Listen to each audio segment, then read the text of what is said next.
this summer. Fasten your seatbelt. And hunker down for an onslaught of summer blockbusters, each costing over $100 million. More than a dozen mega movies fighting it out for the same summertime audience. So many people to kill, so little time. So little time, so much at stake. A film's opening weekend can make it or break it. Where are they going to land this thing? How do you feel about the blackjack tables? It is not a time for the weak of heart. This period of time, there really isn't a second chance. Do these odds make any sense? Has Hollywood gone haywire? Torch every week or every other week is a huge movie. And some weekends you have, 3 big movies. So either the marketplace has to expand dramatically or somebody's going to get hurt. How the hell did this happen? Here's how it happened.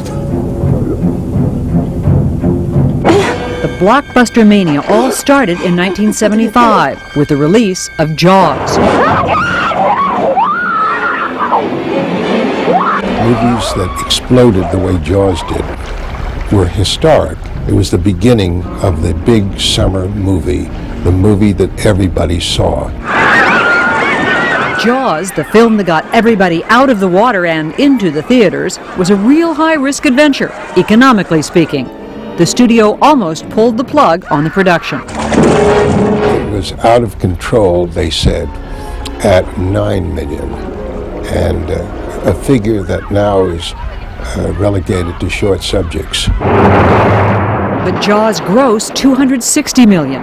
It was the first time a studio used massive television promotion and a simultaneous release in theaters throughout the country.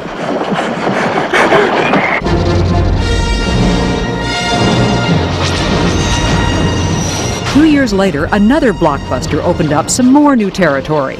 Writer-director George Lucas added whiz-bang special effects, and he expanded the summer season by opening on Memorial Day instead of late June.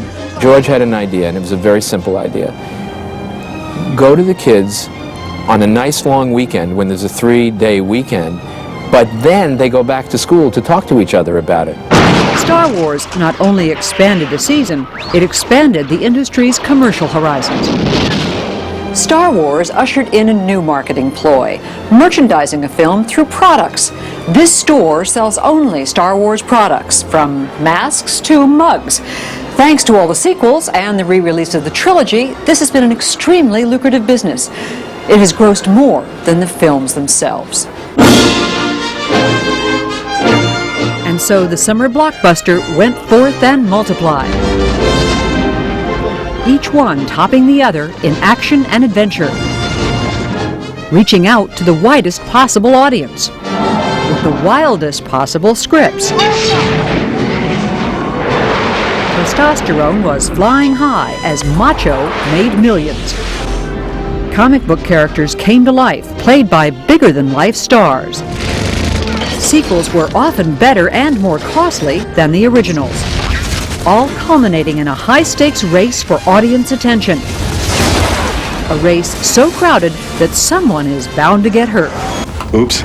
At the time of Jaws, summer films accounted for about 30% of the year's business. Today, that figure has doubled. That makes for ferocious competition in scheduling summer releases. One film critic calls it Hollywood Darwinism. Only the strong survive. There are too many big films about to open, or even a few that have already opened, and it's not possible that they're all going to succeed. It can't be. There's just not enough moviegoers, not enough summer weeks is what it is. When the studio making Titanic recently hinted it would not be ready for release as planned on the 4th of July, studios went into a frenzy of rescheduling so as not to miss the boat themselves. Hollywood marketing executives and distribution executives are like on call around the clock like doctors as you approach the summer season. The careers of studio executives can be ruined by a poor box office showing of one of these mega movies. That is why big-budget films stick to a safe formula. You need to attach to your screenplay either a major director or a major piece of talent. Either one will be fine, and that gets it made. Without that, all it is 120 pages of paper with a nice binder. Possibly a good story, though. Possibly a good story, but people don't go to see good stories. People go to see movie stars. Some people don't think so, but they do. And what they see are the same movie stars. Bankable box office names like Tom Hanks, Harrison Ford, and Julia Roberts, who is so ubiquitous she's become a target of satire. No stars on this project. We're going out on a limb on this. This is an innocent woman fighting for her life. Julia Roberts. Big stars make astronomical salaries, driving costs up even more. Add the cost of spectacular special effects and the cost of marketing, which could average $25 million, and the studio stands to lose enormous amounts of money. There is, however, one winner all the time, no matter who else wins. Who? The movie theater owner is the big winner. In 1975, there were 15,000 theater screens in America.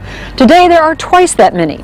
This megaplex in Ontario, California, has 30 screens, the biggest and busiest in the world. It takes in $350,000 a week, and that's not counting the popcorn. This could be the theater complex of the future, where serving the masses is key. Theaters with wide rows where if you want to get cozy, you simply adjust the seat. It has a whole room just for movie trailers, aimed at raising audience awareness months before a film is released. In fact, plans are already in motion for next summer's films, including 2 more starring Julia Roberts and Godzilla. The nice thing about Godzilla is it is already a brand name. Just by saying to you, Godzilla's coming, you know what film I'm talking about. So look forward to more of the same. Bigger, but not necessarily better. Cruise control. It is more and more difficult to make just another good film that might even become a classic film because of this tremendous marketing psychology. Marketing people now rule the roost at studios. With so many sharks in the water this summer, says Brown, blockbusters have to move, and fast, in order to survive. Most movies have only about 2 weeks in which to prove themselves, and then they're out. It's sudden death. I'm Judy Muller in Hollywood.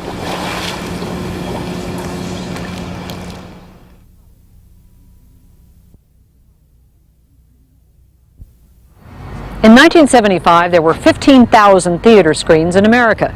Today, there are twice that many. This megaplex in Ontario, California, has 30 screens, the biggest and busiest in the world. It takes in $350,000 a week, and that's not counting the popcorn. Meanwhile, plans are already popping for next summer's films, including 2 more starring Julia Roberts and Godzilla. The nice thing about Godzilla is it is already a brand name.